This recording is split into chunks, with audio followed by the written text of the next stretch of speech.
Alpha Tackle. Nabili ko ng 500.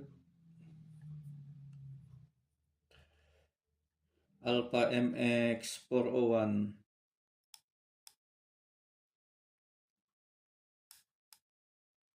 10 pounds ang kanya. Ang nylon.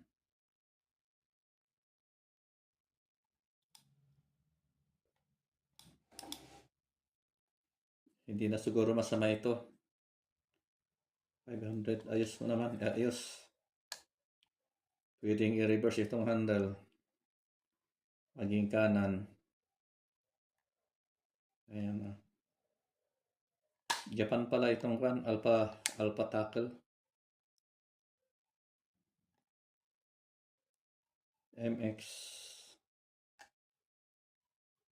Yan o. Alpha Tackle.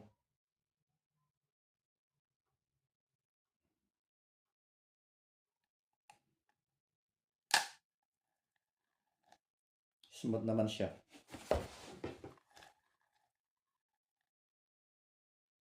Okay. Medyo mababa lang ang ratio niya. 4.5.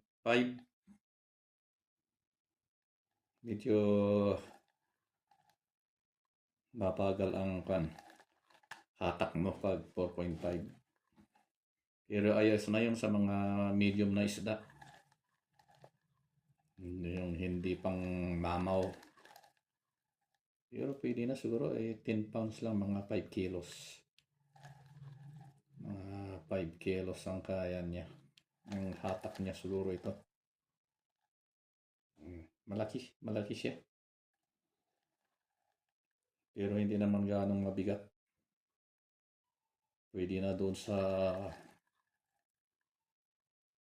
3 meters kung retractable yung telescope.